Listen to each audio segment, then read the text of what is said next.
वज़ीर-ए-आज़म शहबाज शरीफ से चीनी वज़ीर ख़ारिजा की मुलाकात। नायब वज़ीर-ए-आज़म इसहाक डार और फील्ड मार्शल सैयद आसिम मुनीर भी मौजूद थे। मुलाकात में तिजारत, सरमायाकारी, ज़राअत, सनत और मादनियात में ताउन बढ़ाने का अज़्म। वज़ीर-ए-आज़म का सी-पैक फ़ेज़ 2 पेशरफ़्त पर इज़हार इत्मीनान। शहबाज शरीफ ने कहा, सी-पैक पाकिस्तान की समाजी इक़्तिसादी तरक्की का संग मील है। चीनी वज़ीर ख़ारिजा की सदर ज़रदारी से भी मुलाकात। सदर ममलिकत ने कहा, चीन से दोस्ती पाकिस्तान की ख़ारिजा पॉलिसी का बुनियादी जुज़्व है। सी-पैक पाकिस्तान और चीन की मुश्तरका मुस्तक़बिल की अलामत है। कराची के कई इलाकों में 3 दिन से बिजली बंद। के इलेक्ट्रिक का ट्रांसमिशन सिस्टम शहर को बिला ताअत्तुल बिजली फराहम करने में नाकाम। 107 फीडर्स अब भी बंद हैं। बेशतर इलाकों में अंडरग्राउंड केबल्स में पानी की वजह से बिजली बंद। Gulshan Iqbal, old city area, M A Jinnah road, Muinabad, Kashmir road पर बिजली मुअत्तल।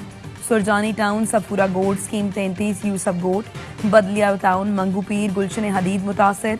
बिजली की तवील बंदिश से घरों में पानी खत्म, शहरी परेशानी का शिकार। मुख्तलिफ इलाकों में शहरियों का के इलेक्ट्रिक के खिलाफ एहतजाज। गुलिस्तान चौहर में शहरियों का अनोखा एहतजाज।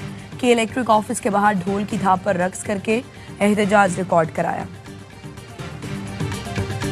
कराची में फिर बादल बरस पड़े। मुख्तलिफ इलाकों में कहीं हल्की कहीं मूसलाधार बारिश का सिलसिला वक्फे वक्फे से जारी रहने का इम्कान। नशेबी इलाके ज़ेरे आब आने का खदशा। मेयर कराची मुर्तज़ा वहाब की शहरियों से घरों पर रहने की दरख्वास्त। बारिश से कराची में इंफ्रास्ट्रक्चर तबाह हो गया, कई सड़कें खंडर बन गईं। सिंध के सीनियर वजीर शर्जील मेमन ने कहा, बारिश के बायस लोगों की तकलीफ का एहसास है। सिंध हुकूमत सबसे माजरत ख्वाह है। सबसे ज्यादा नाअहली के इलेक्ट्रिक की थी, जो 48 घंटे तक बिजली मुहैया नहीं कर सकी।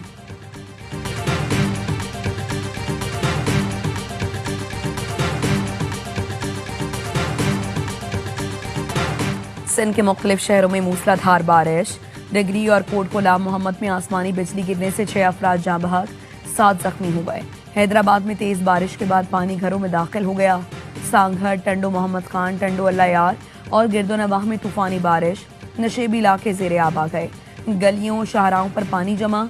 बारिश के दौरान बिजली के कई फीडर स्ट्रिप। मुख्तलिफ इलाके अंधेरे में डूब गए।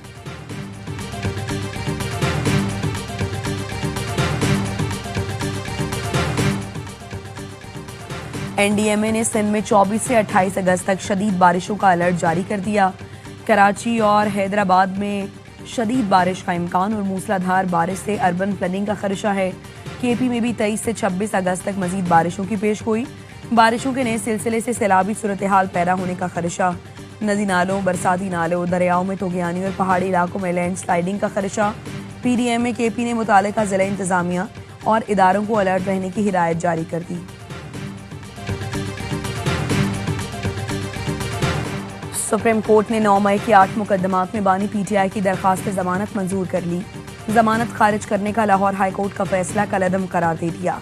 चीफ जस्टिस याहिया अफरीदी ने रिमार्क्स दिए, सुप्रीम कोर्ट साजिश के मुकदमात में पहले भी जमानत दे चुकी। ये जमानत का मुकदमा है, मैरिट पर दलाइल नहीं दिए जा सकते। मातहत अदालत से कहेंगे मुकदमात का ट्रायल 4 माह में मुकम्मल किया जाए।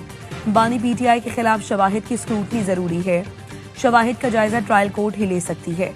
मुख्तसर तहरीरी फैसले में बताया गया, ऐसे ही मुकदमात में दीगर मुल्जिमान को जमानत दी जा चुकी। बानी पीटीआई का केस भी इसी तसलसल के उसूल पर देखा जाएगा। सुप्रीम कोर्ट ऐसी कोई ऑब्जर्वेशन नहीं देगी जिससे किसी फरीक का केस मुतासिर हो।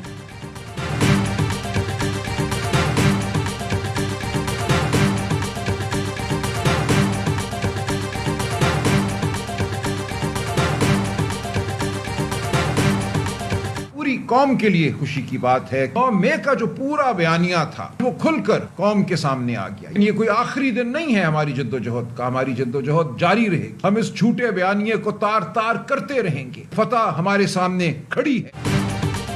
कौम को खुशखबरी देता हूँ, फतह हमारे करीब खड़ी है। 9 मई का बयानिया आज खुलकर सामने आ गया। पीटीआई सेक्रेटरी जनरल सलमान अकरम राजा की इस्लामाबाद में प्रेस कॉन्फ्रेंस। कहा, ये आखिरी मुकदमे थे जिसमें बानी पीटीआई की जमानत हो गई। अब एक मुकदमा रह गया है। उम्मीद है इस्लामाबाद हाई कोर्ट इसकी समाअत भी जल्द करेगी। वजीर इत्तलात नफे ने कहा, जमानत मिलने का ये मतलब नहीं कि मुल्जिम बरी हो गया। शादियाने बजाने वालों को मालूम होना चाहिए कि जमानत और बरियत में फ़र्क होता है। 9 मई के मुकदमात का भी ट्रायल जारी है। कौम जानती है 9 मई के वाक़यात की बाकायदा मनसूबाबंदी हुई। ये लोग अदालत में अपने दिफा में कुछ साबित न कर सके।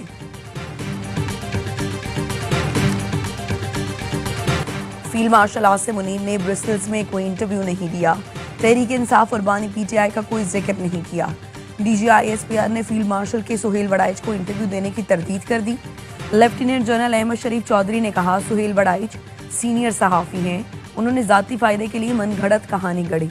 जिस आर्टिकल की बात हो रही है वो ब्रिसल्स का इवेंट था। सीनियर सहाफ़ी ने सैकड़ों अफराद के साथ आर्मी चीफ की तकरीब में शिरकत की। 9 मई फौज का नहीं कौम का मुकदमा है। फौज का पहले दिन से एक ही मौक़िफ़ है, 9 मई में मुलव्वस हर किरदार को कानून का सामना करना पड़ेगा। उसमें 9 मई के जिम्मेदारान, मास्टरमाइंड, सहूलतकार और कराने वाले शामिल हैं। कानूनी तौर पर जो गलत हरकत करता है उसे कानून के कटहरे में आना होगा और जुर्म का सामना करना होगा। पिछले कुछ दिनों से एक बड़ी बात चल रही है पूरे मुल्क में कि जी छोटे सूबे, नए सूबे बनाए जाएं, इन सूबों को चेंज किया जाए। मेरी इत्तला ये है कि सूबों का बहुत बड़ा एक हवा दिखा के तमाम पार्टी से वो बाकी चीजें मनवाई जाएंगी जो 27वीं अमेंडमेंट में बड़ी क्रिटिकल है। NFC अवार्ड, फाटा का स्टेटस रिवर्सल, अगर ये ना माने तो फिर खास तौर पर सिंध में बड़ी ड्रामेटिक आपको चेंजेस नजर आएंगी। मुल्क में नए इंतजामी सिस्टम की बातों का मकसद बड़ी आईनी तरमीम की तैयारी है।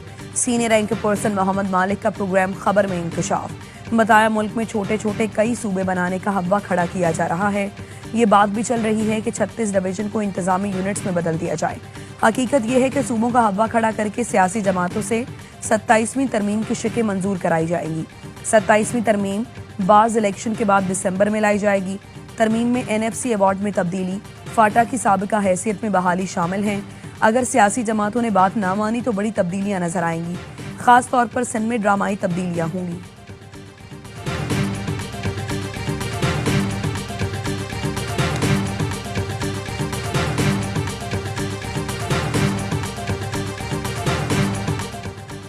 लाहौर पुलिस ने अलीमा खानम के बेटे शाहरेज की गिरफ्तारी की तस्दीक कर दी। DIG इन्वेस्टिगेशन के मुताबिक मुलजिम 9 मई के मुकदमात में पुलिस को मतलूब था।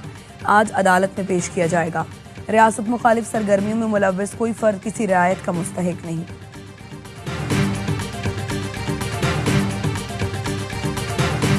स्वाबी में क्लाउड बर्स्ट से तबाही के बाद रेस्क्यू ऑपरेशन मुकम्मल। बच्चों और खवातीन समेत जाँ बहक अफराद की तादाद 42 हो गई।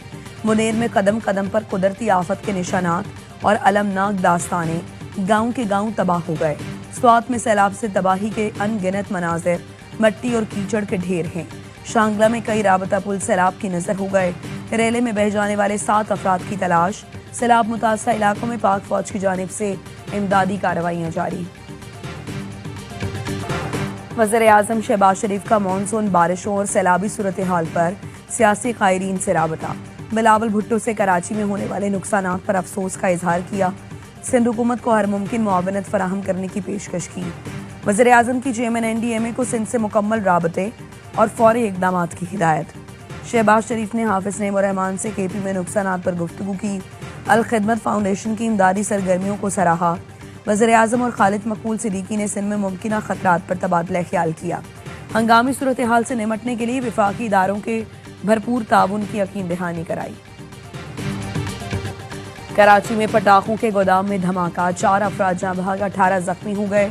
एमए रोड पर पटाखों के गोदाम में धमाके के बाद आग भड़क उठी। कई घंटे बाद आग पर काबू पा लिया गया। रेस्क्यू टीम को गोदाम की तलाशी के दौरान एक लाश मिली। मुतवफ़ी असद शाह मदरसे का तालिब इल्म और पटेल पाड़ा का रिहायशी था। भाई से मिलने मुतासरा इमारत में आया था।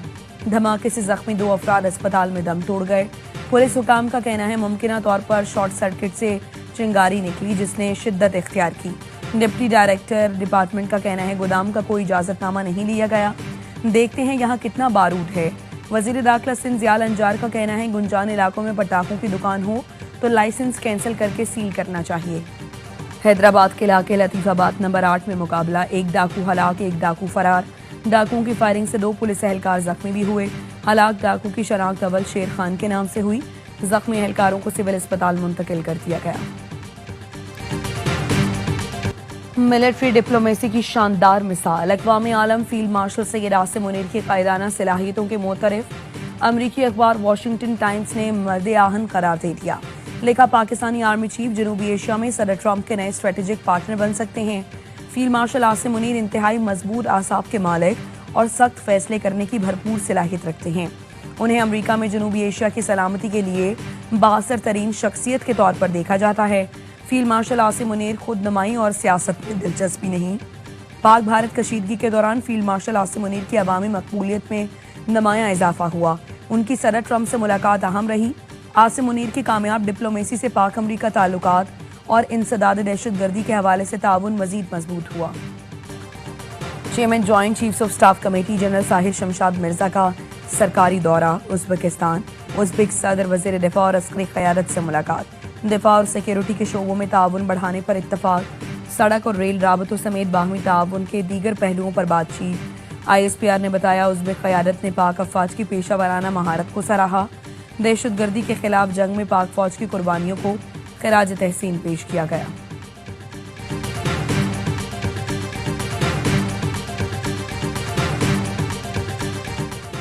सदर आसिफ अली जरदारी की शहीद मेजर रिजवान ताहिर के घर आमद। अहले खाना से इजहार यकजहती। शहीद अफसर को खिराज अकीदत पेश किया। सदर ने कहा मेजर रिजवान ने फर्ज की राह में जान कुर्बान करके कौम का सर बुलंद किया। मेजर रिजवान ताहिर ने नोश की ऑपरेशन में IED धमाके के नतीजे में जाम शहादत नोश किया।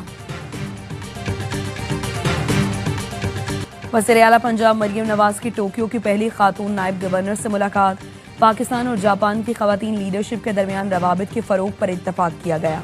पंजाब और जापान के दरमियान दो तरफा ताउन, मुख्तलिफ शोबों में मुश्तरका मनसूबों के आगाज पर गुफ्तगू।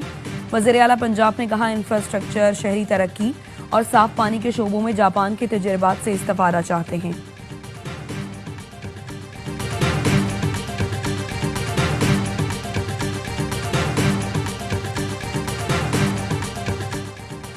अमरीकी काउंसिल जनरल के एजाज में गवर्नर सिंध का आशाइया। कामरान टिसोरी ने अमरीकी काउंसिल जनरल के खिदमात और दो तरफा ताल्लुकात को फ़रोग देने में किरदार को सराहा। इशाइये में मुख्तलिफ मुल्कों के काउंसिल जनरल्स और बिजनेस कम्युनिटी की शिरकत। मरीजों और भूख से निढाल फ़लस्तीनियों के लिए एक और ख़तरा। इसराइली फ़ौज ने शिमाली गजा के अस्पतालों और इमदादी इदारों को बड़े पैमाने पर इनखला की तैयारी का हुक्म दे दिया। तबाहाल शिमाली गजा में बड़े ऑपरेशन की तैयारी। कैंपों में रिहाइश पजीर बेघर फ़लस्तीनी एक बार फिर दरबदर। इसराइल की वहशियाना बमबारी से 24 घंटों में 70 अफराद शहीद हो गए। खाने की तलाश में निकले 18 अफराद भी खूनी फौज की गोलियों का निशाना बन गए। 2 अफराद भूख से दम तोड़ गए। मल्टीनेशनल इवेंट में पाकिस्तान से मैच में रुकावट नहीं बनेंगे, भारतीय हुकूमत का ऐलान। वजारत खेल ने नई पॉलिसी जारी कर दी। आइंदा माह शेड्यूल्ड क्रिकेट एशिया कप में रिवायती हरीफों के मुकाबले पर छाई गैर यकीनी दूर। पॉलिसी के तहत किसी भी इवेंट में पाक भारत मुकाबला मुतासर नहीं होगा, लेकिन ना कोई बाहमी सीरीज होगी और ना ही दोनों टीमें एक दूसरे के मुल्क जाकर खेलेंगी। एशिया कप में पाक भारत टाकरा 14 सितंबर को दुबई में शेड्यूल है। ट्राई सीरीज और एशिया कप के लिए पाकिस्तान टीम के कैंप का दुबई में आगाज। कौमी स्क्वाड ने ICC अकेडमी में ट्रेनिंग के पहले रोज 3 घंटे तक प्रैक्टिस सेशन में हिस्सा लिया। कोचेस की जेरे निगरानी बैटर्स और बॉलर्स की प्रैक्टिस। खिलाड़ियों की प्रैक्टिस से कबल फिजिकल और फील्डिंग ड्रिल्स। कैंप 27 अगस्त तक जारी रहेगा। कौमी क्रिकेटर्स के दरमियान इंटर स्क्वाड मैच खेला जाएगा। वेस्टर्न की बेहतरीन नौजवान क्रिकेटर्स की फहरिस्त में 4 पाकिस्तानी शामिल। नसीम शाह, साइम अयूब, हसन नवाज और अली रजा को 40 बेहतरीन प्लेयर्स में शामिल कर लिया गया। लिस्ट में 23 साल से कम उम्र के क्रिकेटर्स को परफॉर्मेंस की बुनियाद पर चुना गया है। कमाल की स्विंग, रफ्तार भी शानदार। T20 में कर लिए 400 शिकार। फास्ट बॉलर मोहम्मद आमिर ने कैरेबियन प्रीमियर लीग के दौरान संगे मील अबूर किया। ये कारनामा करने वाले दुनिया के 9वें, वहाब रियाज के बाद दूसरे पाकिस्तानी फास्ट बॉलर हैं।